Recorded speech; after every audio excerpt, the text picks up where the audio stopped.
Loving, A Photographic History of Men in Love, 1850s-1950s, is a recently released book by Hugh, Nini and Neal Treadwell. The authors have been collecting hundreds of photographs from men in love before gay relationships were legal.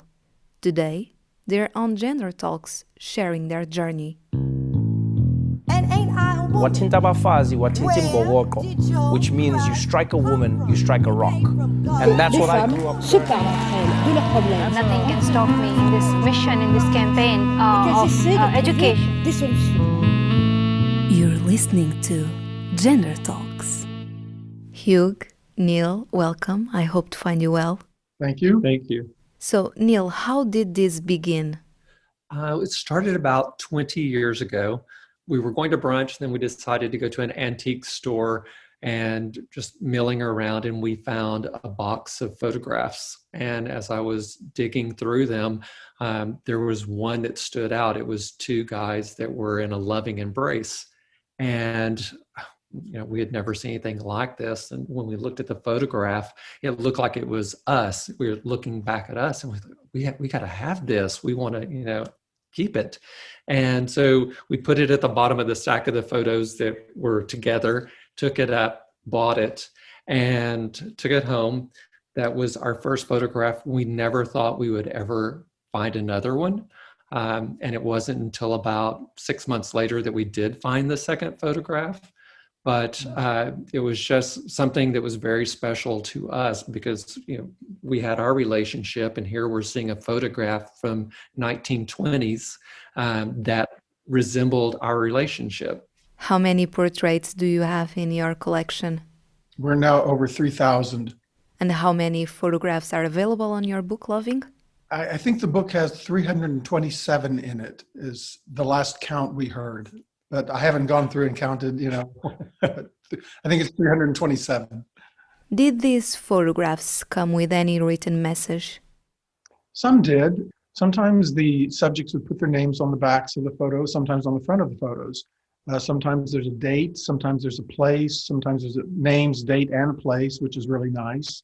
But I would say probably no more than 10% of the photographs have any identifiers on them. That being said, when the book launched just 10 days ago, we got an email from a professor in Vienna, and he identified two of the subjects in one of our big photos. It's a double page on 210 to 11 in the book as a famous British poet, Rupert Brooke, and a famous British artist, Duncan Grant.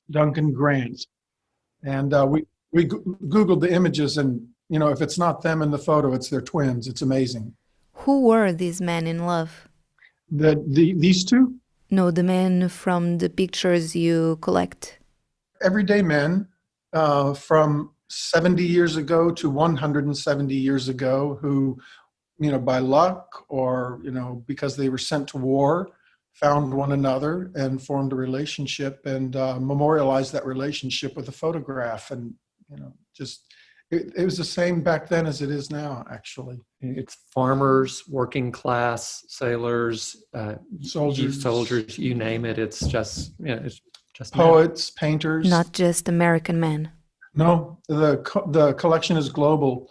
We have a photograph from every continent on the globe except for Africa and Antarctica. Do you have any Portuguese men in your collection? I think we do. We do. It's not one. They're not in the book because we collected that photograph after the selection was made. But yes, we do. Mm-hmm. How can you say that these men were in love? Were there codes in the photographs? Yes, sometimes there's codes. There are a couple of different codes that tend to repeat over time over the 100-year period, but mostly it's just the way they look at each other. And you look young, but maybe you've been in love. And probably when you were in love, your friends could tell before you told them, because there's the look on your face. And when you're with the person that you love, the way you look at each other is different than the way you look at anybody else in the world. And so that expression is found on the faces of these subjects in our book. Did they look at each other the same way you look at Neal? Yes, that's why we chose the first photograph. We looked at it, we thought we were looking at ourselves 80 years earlier. Who took these pictures? We don't know. However, in some of the photographs, you do see the shadow of someone. And in some of the photographs, they are with friends or family. And then there's also some, we call them, it's the first selfie, because you can see, and Hugh can talk to a little bit, It actually, being able to take your own photograph dates to at least 1902. There was an invention called the Fairies Shutter Tripper, and you attach it to the camera, and then you stand in front of the camera and you squeeze this ball at the end of a tube, and it takes the picture for you. So that was actually very common starting at the beginning of the 20th century. So a lot of the photographs were probably self-taken. Is loving a vintage story? It's a story as old as time. It's a story of yesterday, a story of today, and it's a story of tomorrow. And I think the thing about our book is that this message is coming from a really unexpected place, but everybody, males, females, gay couples, straight couples, old people, young people, everybody looks at the book, the subjects, and what they're feeling, and they identify with it. And so the embrace of the book has been extremely broad across a lot of different factions in society, and also all over the globe at this point. And again, it's only been 10 days, so. Congratulations, by the way. So what is the main mission of your book, Loving? A couple. Neil and I think it was about maybe 7 or 8 years ago, we started to realize that we had collected something. First of all, we didn't even intend to do this in the first place. And we looked at our collection, and there's some extraordinary photographs in there. And as a conglomerate, the number of photos was a lot. And we realized that it couldn't just be the two of us looking at these photographs. We felt an obligation to share this with the world, for whoever wanted to see it. We didn't know if anybody would want to see it. And so we started to form the idea of how do we show this to the world? And then the book idea came up. And I'm sorry, I forgot what your question was now. I was asking, what is the main mission or the missions of Loving?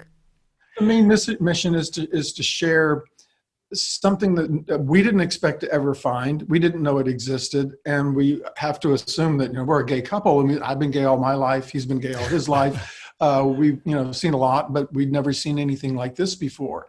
And so the mission is to share this with the world, and hopefully they'll be inspired the way we were when we looked at the book. To believe in love, to know that it exists, to know that it's a real thing, to know that it is something that is useful and helpful and fulfilling in your life. And if you are lucky enough to find it, to work to hang on to it and nurture it. And it's for everyone. How does it feel to collect a forbidden precious love? Oh, that's a good question.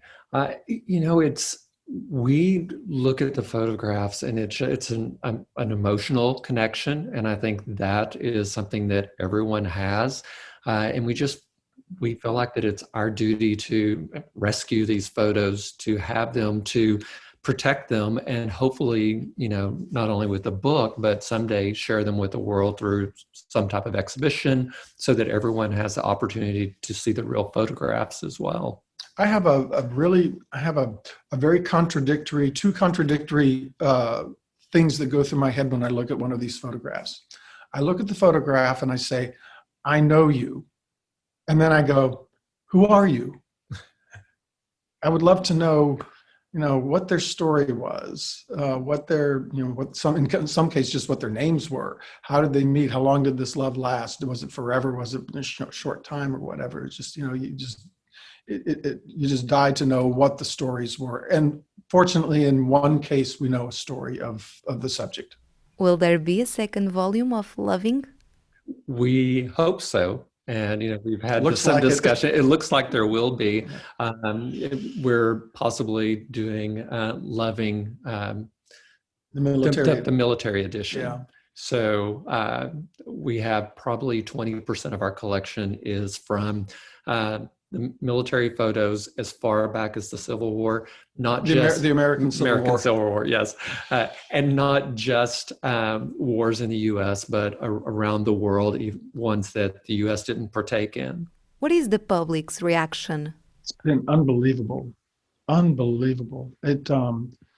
We hoped that people would receive it and like it, but we didn't for a minute dream that what's been happening since, October the 14th, we just didn't expect it. It's been, we get messages, emails, Instagram messages, requests, and so forth from every corner of the world, people wanting to share their stories and wanting to thank us for publishing the book.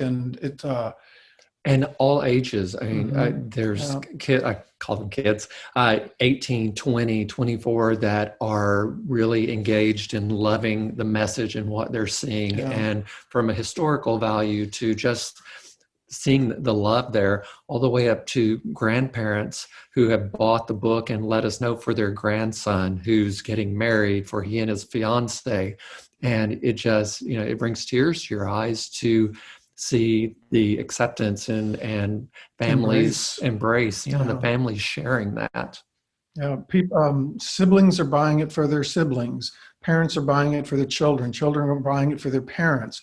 Husbands are buying it for their husband. Wives are buying it for their wives. And straight couples for themselves. Yeah. A lady from Finland was texting me back and forth on Instagram. We don't know anybody in Finland. I said, what drew you to the book? And she said, I saw the photographs and they're so beautiful and the message of love, and my husband and I just had to have it. So, oh, it's so beautiful. You're being part of the change in the world. Someone wrote that to us last night, was it? Yes. You're changing the world? You're changing the world in history. We hope so. Thank you. Thank you. Thank you. If someone finds a photograph of men in love, should they send it to you? Yes, absolutely. Send it to us immediately. They won't, but they should. It's actually, it's in the last, I'd say 5 or 6 years, it's gotten really competitive. And we know that with the book, it's going to get even more so. Our collection with over 3,000 photos at this point has cost us a lot of money. And, that's fine. We feel fortunate to have been able to, find these photos. But I'm pretty sure that if somebody finds a photograph like the one in our book, they're probably not going to send it to us, but we wish they would. And they may just want to, if that gives them a bigger connection to the story. They feel like they're more a part of it. Mm-hmm. But we're happy to see anything anyone has. Here's the note for our listeners. Hugh, Neal, thank you. Thank you very much. I enjoyed it.